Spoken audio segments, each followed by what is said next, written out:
Hello everyone, আসসালামু আলাইকুম। সকলকে all job news and education চ্যানেলে স্বাগত জানাই। চলে আসলাম নতুন একটি ভিডিও নিয়ে। ভিডিও শুরুর প্রথমে বলে রাখি, যারা আমার চ্যানেলে নতুন দয়া করে আমার চ্যানেলটি সাবস্ক্রাইব করে দিতে ভুলবেন না। আপনারা ইতিমধ্যে জেনেছেন যে সমাজসেবা অধিদপ্তরে নতুন নিয়োগ বিজ্ঞপ্তি প্রকাশিত হয়েছে 1485 শূন্য পদের বিপরীতে। তো এই পদসংখ্যা নিয়ে আজকে আলোচনা করা হবে। এর পূর্বেও আমি একটি ভিডিও আপলোড করেছিলাম নিয়োগ বিজ্ঞপ্তি নিয়ে। তো এখন বিস্তারিত জেনে আসা যাক।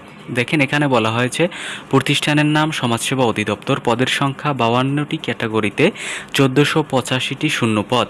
আবেদন মাধ্যম শুধুমাত্র আপনাকে অনলাইনে আবেদন করতে হবে। আবেদন শুরুর তারিখ হচ্ছে 2 জুন 2026 তারিখ থেকে আবেদন শুরু হবে এবং আবেদন শেষ হবে 23 জুন 2026 তারিখ বিকেল 5টা পর্যন্ত আবেদন করা যাবে। আবেদনের লিঙ্ক এখানে আমার ডিসক্রিপশন বক্সে দেয়া থাকবে, সেখান থেকে আপনারা আবেদন করতে পারেন। চলুন পদের নামগুলো জেনে আসা যাক। পদের নাম হচ্ছে প্রধান সহকারী স্থায়ী রাজস্ব। এখানে পদের সংখ্যা আছে আপনার 18টি। আমি সম্পূর্ণ পদগুলো দেখাবো না, যেগুলো বড় বড় পদ আছে যেখানে 18টি যেমন সবচেয়ে বেশি বেশি আছে সেগুলোই দেখাবো, কারণ হচ্ছে ভিডিওটি নাইলে অনেক লেন্দি হয়ে যাবে। তো এখানে দেখেন, শিক্ষাগত যোগ্যতা বলা হয়েছে কোনো স্বীকৃত বিশ্ববিদ্যালয় হতে দ্বিতীয় শ্রেণীর স্নাতক ডিগ্রি সহ কম্পিউটার চালানোয় প্রশিক্ষণপ্রাপ্ত হতে হবে এবং বিভাগীয় প্রার্থীদের ক্ষেত্রে বয়সসীমা 35 বছর পর্যন্ত শিথিলযোগ্য। 2 নম্বর পদ হচ্ছে আপনার কম্পিউটার অপারেটর, যেটা হচ্ছে অস্থায়ী রাজস্ব। 4টি পদ আছে এখানে। শিক্ষাগত যোগ্যতা কোনো স্বীকৃত বিশ্ববিদ্যালয় হতে বিজ্ঞান বিভাগে আপনার স্নাতক বা সম্মান প্রয়োজন হবে। এবং পরবর্তী পদ হচ্ছে, দেখেন এখানে ফিল্ড সুপারভাইজার, যেখানে পদের সংখ্যা আছে 30টি। তো শিক্ষাগত যোগ্যতার কথা বলা হয়েছে কোনো স্বীকৃত বিশ্ববিদ্যালয় হইতে অনন্য দ্বিতীয় শ্রেণীর স্নাতক ডিগ্রি এবং কোনো স্বীকৃত প্রতিষ্ঠান হইতে কম্পিউটার চালানোয় প্রশিক্ষণপ্রাপ্ত। এবং পদের নাম হচ্ছে গ্রাজুয়েট টিচার। এখানে স্থায়ী রাজস্ব, পদের সংখ্যা আছে 14টি। শিক্ষাগত যোগ্যতার কথা বলা হয়েছে কোনো স্বীকৃত বিশ্ববিদ্যালয় হইতে অনন্য দ্বিতীয় শ্রেণীর স্নাতক ডিগ্রি, তবে শর্ত থাকে যে ব্যাচেলর অফ এডুকেশন বিএড ডিগ্রিধারীদের অগ্রাধিকার দেয়া হবে। এবং পদের নাম হচ্ছে প্রজেকশনিস্ট রাজস্ব স্থায়ী, পদের সংখ্যা আছে 1টি। শিক্ষাগত যোগ্যতা হচ্ছে আপনার উচ্চ মাধ্যমিক সার্টিফিকেট থাকলে আপনি আবেদন করতে পারবেন। তো এর পরবর্তীতে বলা হয়েছে, দেখেন পদের নাম হচ্ছে অফিস সহকারী কাম কম্পিউটার মুদ্রাক্ষরিক। এখানে কিন্তু 76টি পদ আছে। শিক্ষাগত যোগ্যতার কথা বলা হয়েছে কোনো স্বীকৃত বোর্ড হইতে উচ্চ মাধ্যমিক সার্টিফিকেট বা সমমান পরীক্ষা উত্তীর্ণ হলে আপনি আবেদন করতে পারবেন এবং কম্পিউটার প্রশিক্ষণপ্রাপ্ত হবে। কম্পিউটার মুদ্রাক্ষরে সর্বনিম্ন গতি থাকতে হবে প্রতি মিনিটে বাংলায় 20 শব্দ এবং ইংরেজিতে 20 শব্দ এবং ওয়ার্ড প্রসেসিং সহ ইমেল ফ্যাক্স পরিচালনায় দক্ষতা থাকা লাগবে। পদের নাম হচ্ছে অফিস সহকারী কাম কম্পিউটার মুদ্রাক্ষরিক। এখানে হচ্ছে অস্থায়ী রাজস্ব, পদের সংখ্যা আছে 76টি। এরপরে আছে ডাটা এন্ট্রি অপারেটর, পদের সংখ্যা আছে 35টি। তো এরপরে পদের সংখ্যা হচ্ছে আপনার পদের নাম হচ্ছে ডাটা এন্ট্রি অপারেটর, পদের সংখ্যা 35টি। এখানে বলা হয়েছে শিক্ষাগত যোগ্যতা কোনো স্বীকৃত বোর্ড হইতে উচ্চ মাধ্যমিক সার্টিফিকেট বা সমমানের পরীক্ষায় উত্তীর্ণ, কম্পিউটার মুদ্রাক্ষরে প্রতি মিনিটে বাংলায় 20 শব্দ এবং ইংরেজিতে 20 শব্দের গতিসহ সংশ্লিষ্ট বিষয়ে স্ট্যান্ডার্ড অ্যাপটিটিউড টেস্টে উত্তীর্ণ হতে হবে। এবং পদের নাম হচ্ছে হিসাব সহকারী। শিক্ষাগত যোগ্যতার কথা বলা হয়েছে কোনো স্বীকৃত বোর্ড হইতে বাণিজ্য বিষয়ে অনন্য দ্বিতীয় বিভাগে উচ্চ মাধ্যমিক সার্টিফিকেট বা সমান পরীক্ষায় উত্তীর্ণ এবং চতুর্থ শ্রেণীর চাকুরিরত কর্মরত বিভাগীয় প্রার্থীদের ক্ষেত্রে মাধ্যমিক স্কুল সার্টিফিকেট বা সমমান পরীক্ষায় উত্তীর্ণ হলে তারা আবেদন করতে পারবে। এবং পরবর্তী পদ হচ্ছে হিসাব সহকারী অস্থায়ী, যেখানে পদের সংখ্যা আছে আপনার 11টি, যেটা হচ্ছে অস্থায়ী রাজস্ব। এবং পরবর্তী পদ হচ্ছে কম্পাউন্ডার, এখানে হচ্ছে স্থায়ী রাজস্ব, পদের সংখ্যা আছে 46টি। শিক্ষাগত যোগ্যতার কথা বলা হয়েছে কোনো স্বীকৃত বোর্ড হইতে অনন্য দ্বিতীয় বিভাগে উচ্চ মাধ্যমিক সার্টিফিকেট বা সমমান পরীক্ষা উত্তীর্ণ এবং কোনো স্বীকৃত প্রতিষ্ঠান হতে কম্পাউন্ডারশিপ বা মেডিকেল অ্যাসিস্ট্যান্ট বিষয়ে সার্টিফিকেট থাকতে হবে। এবং পদের নাম হচ্ছে গাড়ি চালক, যেটা অস্থায়ী রাজস্ব, 2টি পদ আছে। এবং পদের নাম হচ্ছে সহকারী প্রজেকশনিস্ট স্থায়ী, যেখানে পদের সংখ্যা আছে 1টি।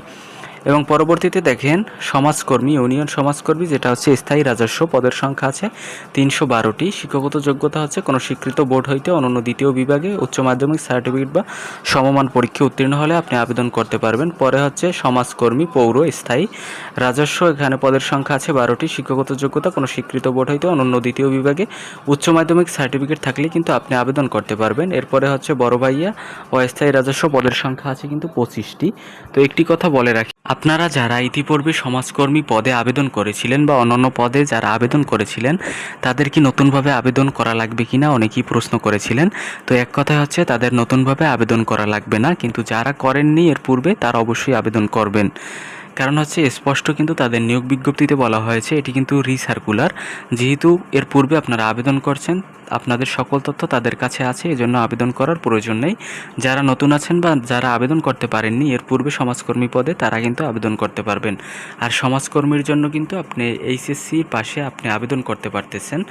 তো এখানে দেখেন পরবর্তী হচ্ছে পদের নাম বড় ভাইয়া, যেখানে হচ্ছে পদের সংখ্যা আছে 25টি, এবং হচ্ছে পদের নাম হচ্ছে খালাম্মা, যেখানে আছে আপনার 33টি। এক্ষেত্রেও কিন্তু উচ্চ মাধ্যমিক সার্টিফিকেট থাকলে আপনি আবেদন করতে পারবেন, এর বেশি কিন্তু আপনার প্রয়োজন হবে না। তো পরবর্তীতে হচ্ছে দেখেন এখানে খালাম্মা, যেখানে 33টি শূন্য পদ আছে। শিক্ষাগত যোগ্যতার কথা বলা হয়েছে কোনো স্বীকৃত বোর্ড হইতে অনন্য দ্বিতীয় বিভাগে উচ্চ মাধ্যমিক সার্টিফিকেট বা সমমান পরীক্ষা উত্তীর্ণ। তবে শর্ত থাকে যে খেলাধুলা ও সাংস্কৃতিক প্রতিযোগিতা সনদদারি এবং খালাম্মা পদে বিধবা প্রার্থীগণ অগ্রাধিকার প্রাপ্ত হইবেন। পদের নাম হচ্ছে শিক্ষক অস্থায়ী রাজস্ব, এখানে আছে 60টি, এবং পদের নাম হচ্ছে ট্রেড ইন্সট্রাক্টর, এখানে পদের সংখ্যা আছে 17টি। এবং পরবর্তীতে হচ্ছে পদের নাম কারিগরি প্রশিক্ষক, যেটা হচ্ছে উপজেলা। শিক্ষাগত যোগ্যতা হচ্ছে কোনো স্বীকৃত বোর্ড হইতে অনন্য দ্বিতীয় বিভাগে মাধ্যমিক স্কুল সার্টিফিকেট বা সমমান পরীক্ষায় উত্তীর্ণ, এবং সংশ্লিষ্ট কোনো স্বীকৃত প্রতিষ্ঠান হইতে 6 মাস মেয়াদী ট্রেড কোর্স সনদ। তবে শর্ত থাকে যে কম্পিউটার চালনায় পারদর্শী প্রার্থীগণ অগ্রাধিকার পাবেন। পদের নাম হেল্পার, স্থায়ী রাজস্ব 2টি। শিক্ষাগত যোগ্যতা কোনো স্বীকৃত বোর্ড হইতে অনন্য দ্বিতীয় বিভাগে মাধ্যমিক স্কুল সার্টিফিকেট হলে আপনি আবেদন করতে পারবেন। এবং পদের নাম হচ্ছে ফিডার অ্যাটেন্ডেন্ট স্থায়ী, যেখানে পদের সংখ্যা আছে 1টি, এবং পদের নাম হচ্ছে আয়া, যেখানে পদের সংখ্যা আছে 5টি। তো ফিডার অ্যাটেন্ডেন্ট এখানে কিন্তু আপনি মাধ্যমিক স্কুল সার্টিফিকেট থাকলেই আপনি আবেদন করতে পারবেন। তো এর পরবর্তী পদ হচ্ছে দেখেন দারোয়ান, যেটা হচ্ছে 4টি পদ আছে। শিক্ষাগত যোগ্যতার কথা বলা হয়েছে 8ম শ্রেণী পাশে আপনি আবেদন করতে পারবেন, কিন্তু সুঠাম দেহ ও সুস্বাস্থ্যের অধিকারী হওয়া প্রয়োজন। পদের নাম হচ্ছে নিরাপত্তা প্রহরী, যেখানে হচ্ছে রাজস্ব, এখানে 15টি আছে।